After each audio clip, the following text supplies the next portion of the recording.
Our coverage of the World Youth Championship 2022 continues. Yesterday, I made a video on Ilamparthi, who started off with 4 out of 4 in the under 14 open section. Today is the fifth round, and he faced Leonardo Costa from Germany, rated 2392. Very talented youngster.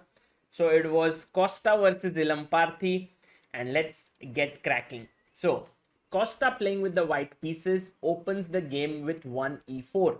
Ilamparthi goes for the Sicilian, knight f3, d6, d4 takes, knight d4, knight f6, knight c3, and generally Ilamparthi goes for the Najdorf variation, but here he plays the slightly how do you put it, slightly surprising move, bishop d7. Although more than 2700 games have been played here, it's not something that your opponent will prepare against you, and I think this is one of Ilamparthi's strategy, that he likes to surprise his opponents. Bishop goes to g5, and now Ilamparthi plays e6, queen d2, h6, and now he plays the move bishop takes f6. Here's my first question to you, and this is something that you should really know. What should black play here if white goes bishop h4? Try to figure out what is the move that black should play. Pause the video, and this is a trick which you should know. Right, so the correct answer here and the best move in this position is knight takes e4, because now I'm attacking your queen and I'm also attacking your bishop, and this nets me a full pawn. Okay, so he took here, queen takes, and now long castles. There was also another move which is knight db5 to attack the pawn on d6, but black is doing okay. After bishop takes, knight takes. If you take with the bishop here, then I go knight c6 and black is fine. But knight b5, queen b2, and I think the position remains complicated. So long castle was played here, and after a6, f4, knight c6, we are now in one of the lines of the Sicilian classical variation. How does that work? So in this position, if black were to play knight c6, bishop g5, e6, queen d2, a6, long castle, bishop d7, f4, h6, bishop f6, queen f6, then this is what you would see. By the way, mind you that in this position, bishop h4 is possible. Why? Because let's say if you go knight e4 now, then queen e1 is a very powerful move defending the bishop. You see with the f pawn moving up, and if you go back knight takes, then after knight f5, the knight puts pressure here, and this is very dangerous because of the pin here. So some tricks for you to remember. Okay, after long castle a6 f4, Ilamparthi went knight c6, and here Costa thought for 24, nearly 25 minutes, and goes for this dubious pawn sacrifice e5. Ilamparthi takes 8 minutes and says, thank you so much, I'll take the pawn. But now look at this, guys. There is a massive threat here. So a discovered attack is coming in, and db5 was played. I think this is the only logical move here. Any other move, let's say for example, if you go knight to f5, this does not help. I'll just long castle. But ndb5 is good, because now if you long castle, your knight, I mean the white knight is well placed, and after knight e4, threats like knight d6 give white good compensation. So Ilamparthi rightly finds the best move here, queen d8, and now the knight is hanging. So check. He took the knight, queen d6. Now the only issue that is faced here by black is that his king is still in the center, and you can't castle because the queen is looking here. But it's not a problem, because Ilamparthi now plays the move e takes f4. And he tells his opponent that, look, I'm not really worried about this position. My king is in the center, but you have no real pieces who are attacking. So I'm quite happy here. Okay. So after e takes f4, in comes knight e4. And now e5. You can see this sort of the aggressive approach of the youngsters, because I think queen e7 looks a very natural move. Let's say if you take this pawn, then I can castle, and already black is just a pawn up and clearly better. But e5, he wants to keep both the pawns. Bishop e2 by Costa, and now bishop e6 was played. Well, queen e7 definitely looks natural, and the main point is, yeah, queen c7, not to go castles here, of course, because you lose the bishop, but knight d4, attacking the bishop. And let's say you save the bishop, then I go bishop g4, and the queens are traded, rook is attacked. It's not easy. And if you play a move like, let's say, rook h e1, then bishop c6, and black is just completely in control. So because of all these reasons, queen e7 was better, but he went bishop e6, queen c5. And now once again, Ilamparthi has to find the only move here. What should black play? Try to pause the video and figure out. Yes, you are right if you spotted the move queen e7. Because let's say if you give knight d6 check, then after king f8, black is doing fine. Let's say knight d7 and maybe rook c8, and black is just better. And already it's very difficult to prove too much here. Yes, I've lost castling, but Ilamparthi wanted more. You know, he's very tactical. So he went queen a5.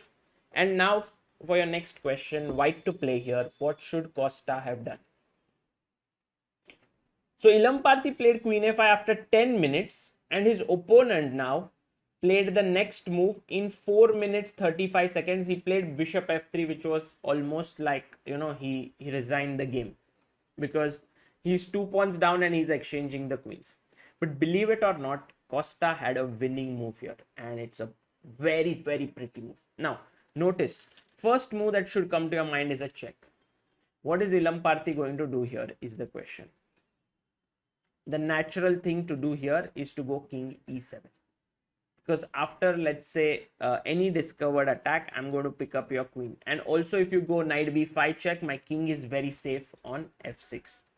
And if you play knight takes b7, then I would take knight takes, and this position is better, a5. Black is pawn up and clearly for preference. So knight d6, there is king e7, mainly because there is this attack on the queen. So the right move here is the very brilliant move, bishop b5. Kudos if you found this. I'm going to give this a double exclamation mark. What a move. What a pretty move.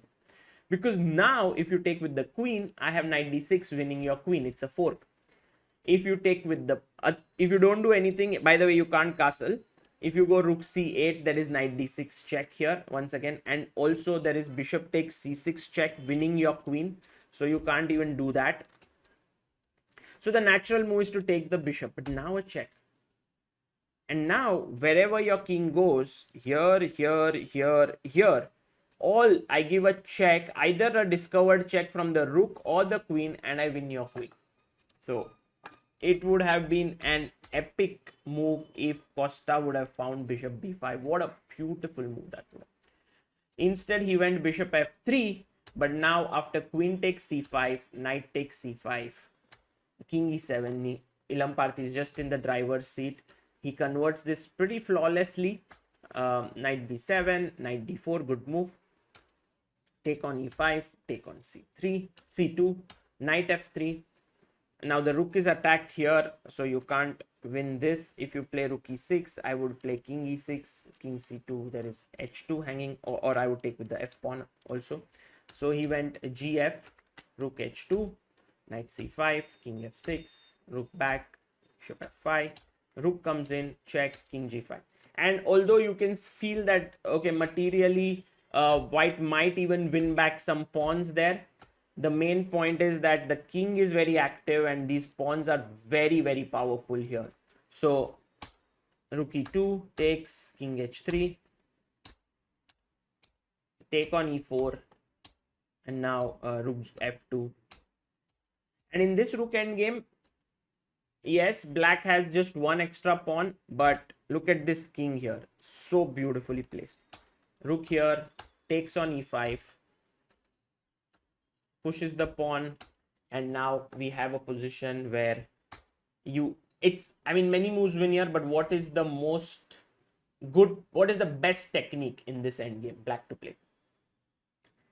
Yes, the best technique always is to cut the king off, and now this g pawn wins. Lucina coming in, rook e1, rook e8, g4, king f3, g3, and now Ilamparthi knows how to win Lucina.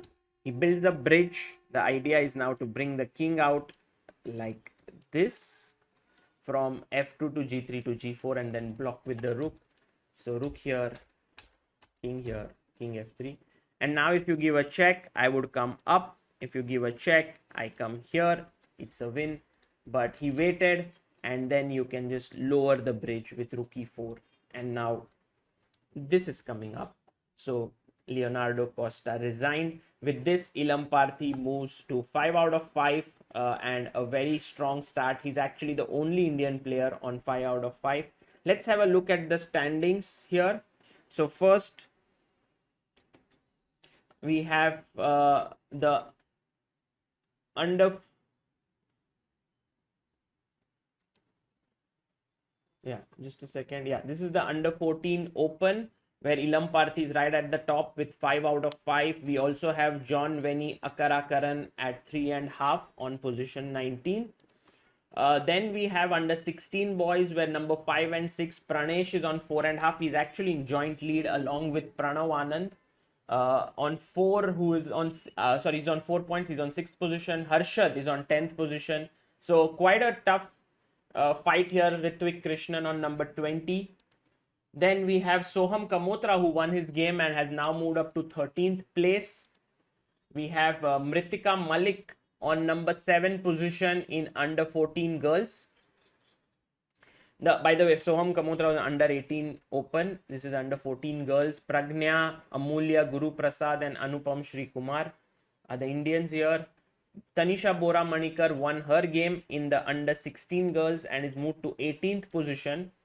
Kanishka S is on 3.5, Rindia on 3.5, and Rakshita Ravi on 3.5 in the under 18 girls. So quite an exciting event. Also, I have one picture from there to just show you the atmosphere. Look at this. It's beautiful, like a big hall, and everyone's playing there. This is in Romania. I wish the Indian contingent all the best for the next round, and also best wishes to Ilamparthi to keep up his 100% score. This is Sagar Shah signing off. Bye bye.